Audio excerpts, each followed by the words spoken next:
बढ़िया विचार है। पर जो नाम जप कर रहे हो किसी न किसी संत के मुख से तो सुनाइए, बस। आप ऐसा तो नहीं कि गुरु से विमुख हैं, अंदर विश्वास करो। जैसे राम कृष्ण हरि कोई भी राधा नाम, कृष्ण नाम राम नाम। तो जैसे हम राम राम जप रहे हैं, तो जितने भी राम जापक संत हुए हैं राम नाम के, वो सब हमारे गुरु हुए ना। जितने भी कृष्ण नाम, जितने भी राधा नाम जापक, तो हम गुरु से विमुख हैं, ऐसी बात नहीं है। हाँ, प्रगट में जो गुरु के संस्कार लीला है, उसका भाव पुष्ट करो। कहीं भी जहाँ श्रद्धा हो, जो नाम प्रिय लगे, उन्हीं नाम जापक गुरुदेव के चरणों का आश्रय लो, उनसे नाम मंत्र लेकर भजन करो। और कैंसर है तो तुम्हें दिखाई दे रहा है, पर समझो, और काल रूपी कैंसर तो सबके दिमाग में है। सबका दिमाग उसी के अधीन चल रहा है। हो सकता है तुम बने रहो, स्वस्थ चले जाएँ, कोई भरोसा थोड़ी है। हमें डॉक्टर ने जब पहली बार चेक किया सब, तो उन्होंने देख के कहा कि बाबा तुम्हारी दोनों किडनी खराब हैं। और ऐसी हालत हमारी थी बच्चा कि 1 रुपया पास नहीं, एक व्यक्ति पानी देने वाला नहीं, अगर हम माँगने जाएँ तो रोटी मिले नहीं तो नहीं। एक छोटी-सी कुटिया दी गई थी जिसमें छत भी टूटी हुई थी, मतलब बड़ा ही कष्टमय जीवन पीछे का सब। तो एक हम तो कहीं जा ही नहीं सकते थे, ना पैसा था, ना हमें समझ थी। तो एक स्वामी राम सुखदास जी के परिकर के, वो बड़े व्यवहार कुशल और जानकार थे।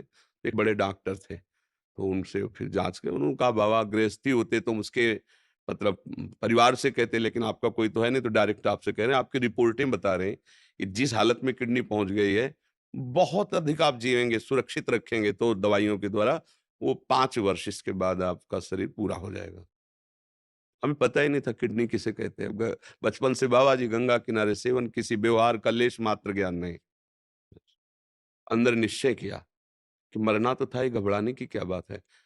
फिर पूरे जीवन का निरीक्षण किया, कोई ऐसा पाप नहीं जिसके कारण मैं भयभीत हूँ। भगवान का भजन किया है, अब जितनी आयु है उतना ही तो है। इस बात के लगभग 18 वर्ष हो गए होंगे, और डॉक्टर ने कहा था 5 वर्ष में। पता नहीं वो डॉक्टर साहब हैं कि नहीं। और आपके सामने बैठे, अभी थोड़ी देर बाद डायलिसिस होगा, ऐसे दिनचर्या। अब मरने का भय नहीं, क्योंकि देखो एक बार सबको अगर पूरी सृष्टि में होता कि अरे बाप रे एक आदमी को केवल हमको मरना पड़ेगा, तो डरने की बात, सबको मरना है। इसका नाम मृत्यु लोक है, जो आया है सो जाएगा। हाँ, कोई ना कोई बहाना तो बनेगा ना। बोले उनका एक्सीडेंट हो गया, उनका हृदय फेल हो गया, उनको कैंसर हो गया, उनको किडनी हो गई, वो तो बैठे-बैठे चले गए, वो तो बोलते-बोलते चले गए।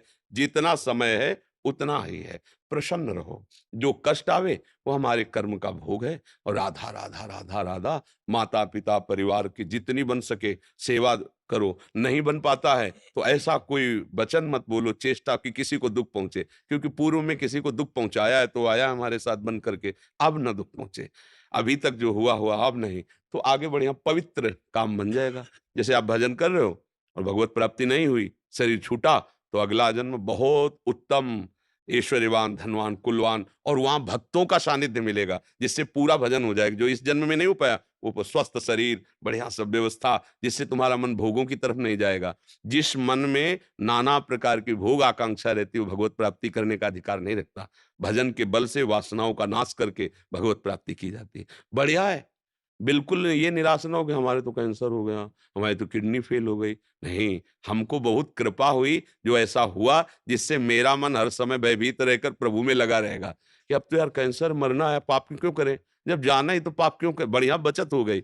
जैसे एक कोई अपने पास गार्ड रखे कि हर समय हमको याद दिलाते रहना कि हम कौन है, कहाँ जाना है। तो ये गार्ड है कैंसर। ये याद याद दिलाए, "ए फँसो मत, यहाँ तुम्हें नहीं रहना, चलना है। कहाँ जाना है? भगवान के यहाँ जाना है। राधा, राधा, राधा, राधा, राधा।" समझ रहे ना? हाँ।